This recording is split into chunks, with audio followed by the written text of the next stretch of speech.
So, Berserk. Hey guys, it's Anything TV here, and today I want to do my new series I've been thinking about called Manga Second Chances.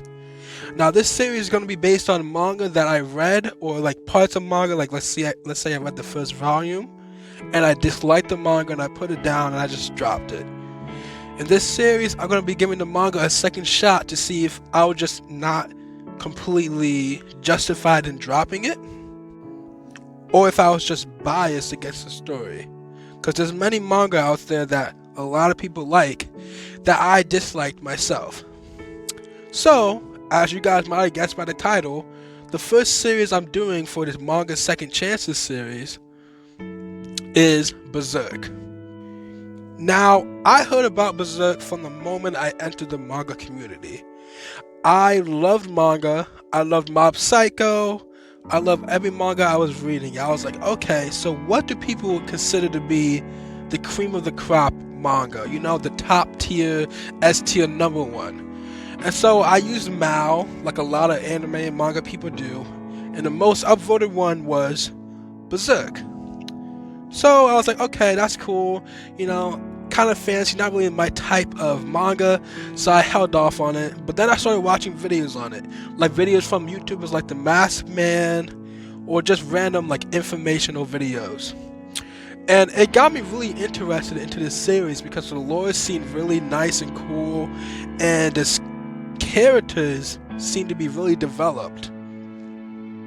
So I finally cracked under the pressure, and I bought the first volume of Berserk.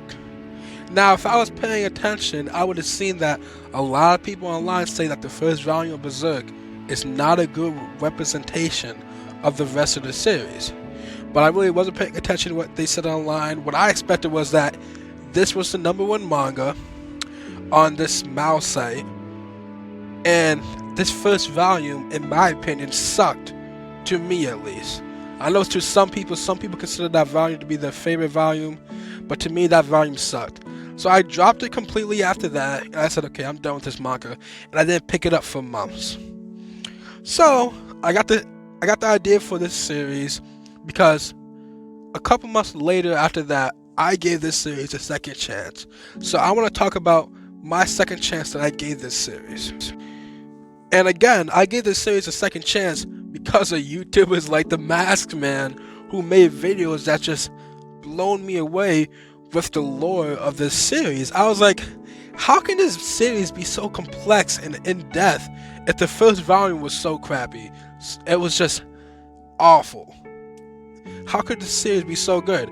And I was watching reviews from people like Gem Mint, and he was like, I love this story. I just my first manga I ever picked up, and I love it. And I'm like, is there something I'm not seeing here? So what I did is, I went back to the series, and I gave it a second chance, and I read on from the first volume, because to be honest, I couldn't care less if I didn't even remember the first volume of the series. I didn't want to go back to that.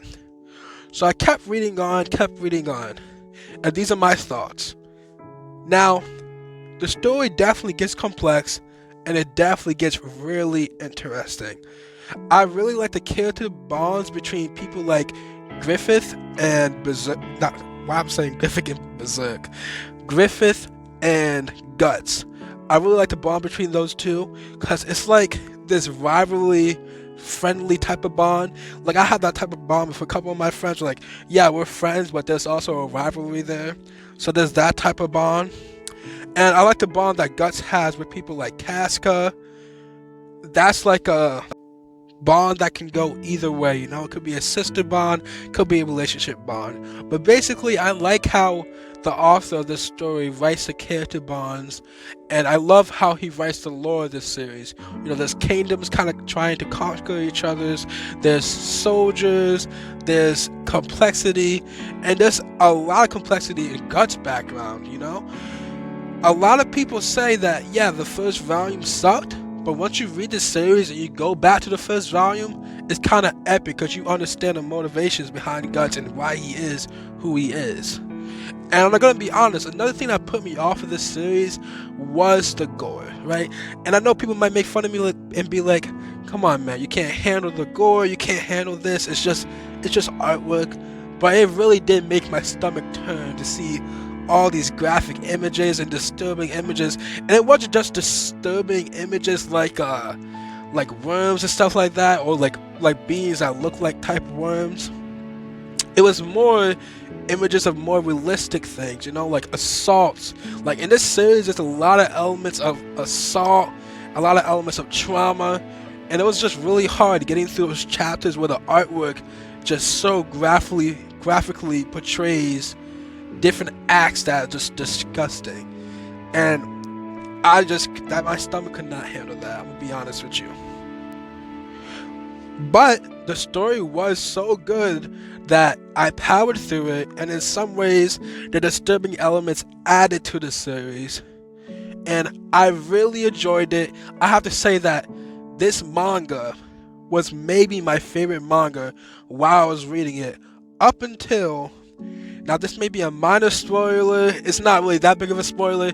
I already knew this before going into the series, and it didn't affect my reading experience at all. But up until when Griffith turned into Femto, after that I could not take the series anymore. Like, the story was still great, the complexity was still great, you know, it was still very interesting, the lore was great, but it was just way too graphic for me, right? And I already know people are gonna say you're dropping a manga because it's graphic, so what does that say? Like, that's not saying it's a bad manga, that's just saying that it's too graphic. Listen, your manga ratings depend on the opinion of the person. And for me, I don't mind having that much graphic stuff in my manga. I don't mind having that much disturbing stuff in my manga. But the way that the author of the story wrote the scenes from Griffith turning into Femto, and what he did to Casca, and the way that he drew it, it was just way too disturbing. And after I finished that arc, I was like, yeah, I'm sorry, like, I can tell this could be a great story. I really loved it up until this point, but the elements of it are too strong for me. I'm gonna have to drop this series again. So, with my second chances series, I did reread Berserk, and I can only get up until after Griffith turned into Femto. Now, what does that say about this series? That's not saying this series is bad. It's saying that I couldn't handle it. It's saying that it may be a little bit too graphic for younger people. And I'm not just saying younger people as in like people under 10. I mean like people like under 20, you know? It may be too graphic for people under 20. It's a very disturbing series at some points, and that's why I had to drop it. I give this manga a second chance, and my final verdict of it was that I had to drop it. Do not take my opinions to heart though. If this manga sounds interesting to you because of the fantasy elements, because of the extreme lore, extreme complexity, the great relationships between the characters, if that sounds great to you, then feel free to read this manga. Don't just take my decision and run off with it. I'm a very big supporter of knowing it for yourself. I'm glad to watch movie reviews and stuff like that, but I feel like it's always best to know it for yourself. Like, people were hating on the movie Suicide Squad, and when I watched it, to be honest, I thought it was like a 7 out of 10. It was not that bad to me. So know it for yourself, read this series for yourself. I don't want this to be like a hate piece on Berserk, because I know a lot of people love it, but I'll be honest, I could not handle what was in the series. So that's my video on the Berserk Second Chances. This is my first episode of my Second Chances series. I have more manga to come in the future. Now with this manga, it was kind of difficult because the reason I dropped it wasn't really because the story was bad, or it wasn't because the artwork or anything like that was bad. It was really just the elements of the stories that I couldn't handle. So the reason I really dropped the story because I couldn't handle it. But in future stories, I'm sure there'll be a bunch of stories when I'm like, yeah, this story is just terrible. I don't even recommend it to read. I don't even recommend you to read this. So don't think every single episode is going to go like this where I'm like, yeah, maybe you should read it, maybe you shouldn't, because there will be some episodes where I'll be like, yeah, don't read this at all. It's terrible. But yeah, I'll have another Second Chances video coming out maybe in a week or so. It'll probably be on a series like Fire Force or Beastars, and that'll be it. I'm out. Deuces.